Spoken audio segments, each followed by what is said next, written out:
I remember the day I fell in love with the Final Fantasy franchise like it was yesterday. I would have never guessed that walking into Olympus Coliseum would change my life forever. Now I'm sure you have a similar moment, which I hope that you can reminisce on and leave it in the comments down below while I paint the picture in detailed minds. Now, to understand the day that I fell in love with Final Fantasy, we have to rewind back to 2005, where I was about 9 years old visiting a friend's house. This was the day I first saw his older brother playing Kingdom Hearts. Now, my family was extremely poor at the time and I sucked at video games, so a lot of my joy came from watching friends play games that I didn't have. When it came to Kingdom Hearts, the three of us had a pact that we wouldn't progress in the story unless all three of us were there to witness it. Eventually, we reached Olympus Coliseum, and that's when it happened. My guy Cloud walked in the building and shut everything down. I was completely mesmerized, and then came Sephiroth, and from that moment on, I became completely obsessed with their dynamic. This one single moment in history sent me spiraling down the Final Fantasy rabbit hole for years. Now, keep in mind, I knew that I couldn't beat any games because I had the gaming skills probably equivalent to a bag of Funyuns. So I became a hardcore Final Fantasy researcher instead. I begged and pleaded my mom to help get me a bootleg copy of Final Fantasy VII Advent Children. No, this wasn't the copy you got in Walmart. This was the copy you got from the back alleyway selling, DVDs out of his trunk at the time. And it did take some convincing that this wasn't just some erotic movie, because I mean, the title was Final Fantasy. She probably thought it was an erotic movie disguised as a children's cartoon. But eventually, I got it done. Now, did I understand the plot without playing the games? Absolutely not. Did I care? Absolutely not. Because I got to see Cloud flipping motorcycles like pancakes, and that was all that I needed to see. And then sprinkle in a little Sephiroth, and I was just foaming out of the mouth. Like, the fight scenes at the time were some of the coolest things that I had ever seen, and it was more than enough to keep me hooked. This is a video about how I fell in love with Final Fantasy, but there's always room for a new addiction, like the sponsor of today's video, Enigma of Sepia. Enigma of Sepia is a hero collector with a very asset-oriented art style, if you know what I'm saying.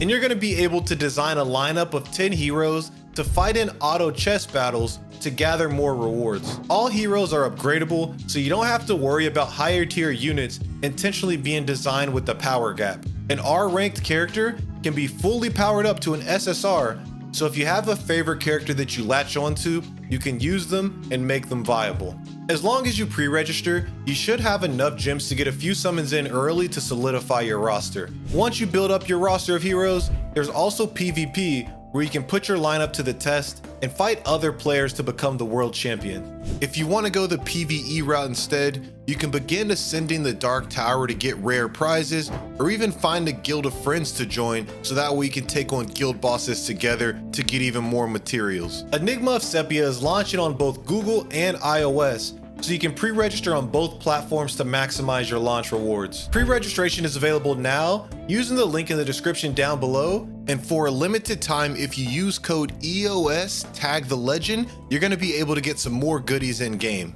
And thank you once again, Enigma of Sepia, for sponsoring today's video. I watched Advent Children on repeat non-stop, and through that, I was able to dive deeper into some of the other characters that were also in Kingdom Hearts, but maybe they didn't take up as much of my brain space as Cloud and Sephiroth did. So characters like Yuffie, Vincent, and Tifa, I got to see do badass things in the movie as well. Hearing that menacing Sephiroth theme for the first time in Advent Children as he's revived to fight Cloud really just brought me back to that day that I fell in love with the franchise. 3 little kids sitting on a bed and playing Kingdom Hearts, and then just every time that I hear Sephiroth's theme, even today, it just takes me back to that exact moment. I know it sounds weird to say a game series I never played impacted my life this much, but my Final Fantasy obsession came during some of the worst years of my life. So being able to just obsess over something and nerd out really just allowed me to escape into my own little bubble. I spent hours, and I mean hours, making random AMVs with scenes from Advent Children and the opening of Final Fantasy X-2, even though I had no context of what they were doing. I just saw these chicks were singing, I thought it was cool, and I was like, all right, let me cook up something like this.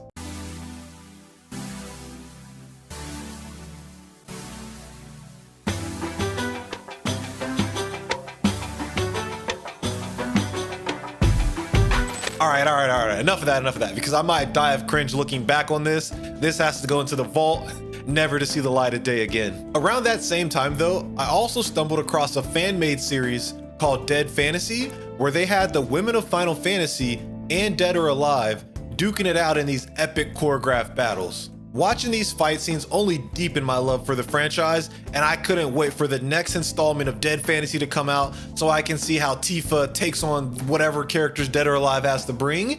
And then they would always just introduce new characters from a Final Fantasy game that maybe I didn't research, and then I would see them doing badass stuff in the choreographed battles, and I'm like, all right, let me go look into where this character came from. But when it finally came to that Christmas, I didn't ask for my yearly pair of white shoes. Now my shoes are probably dirty, beat up, and I needed a pair, but instead I knew exactly what I wanted. I wanted to get my hands on the very first Final Fantasy game, especially since a new one was coming out that year in December. As fate would have it, my first dive into the Final Fantasy franchise came with Final Fantasy XIII, a game with what might be one of the most bewildering and confusing combat systems in a series, especially for a bag of Funyuns to figure out.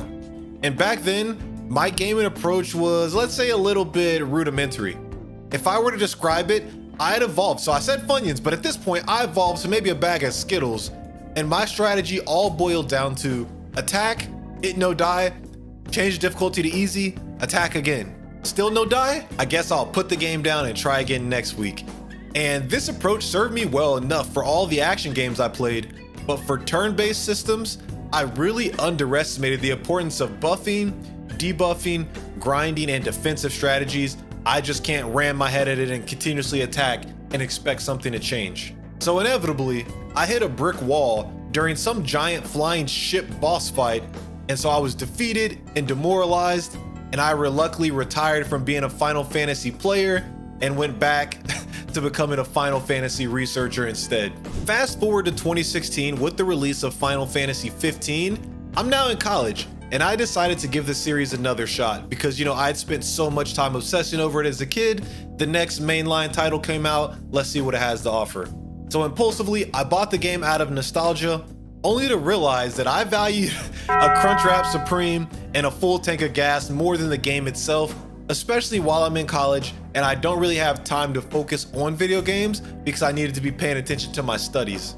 So like many regrettable purchases, it ended up on the Facebook Marketplace. Now in hindsight, massive mistake. My true chance to reconnect with the franchise though, as an adult, came in 2020 during the pandemic.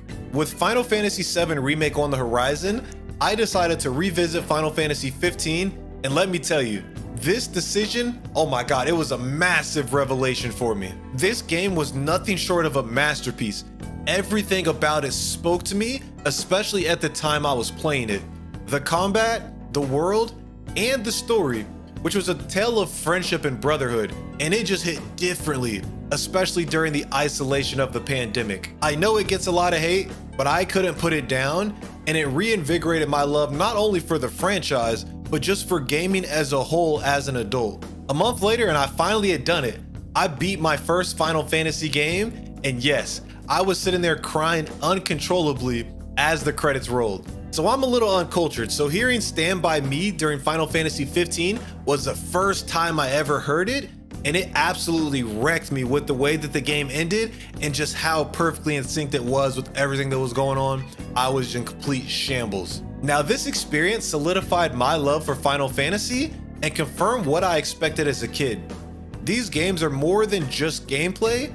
They're immersive worlds with a ton of effort put into world building and building up the characters to be lovable, so that way you can just enjoy each experience and become immersed into the world that they've created. Shortly after, I was finally able to play the Final Fantasy VII Remake, which had the cast that originally hooked me in the first place.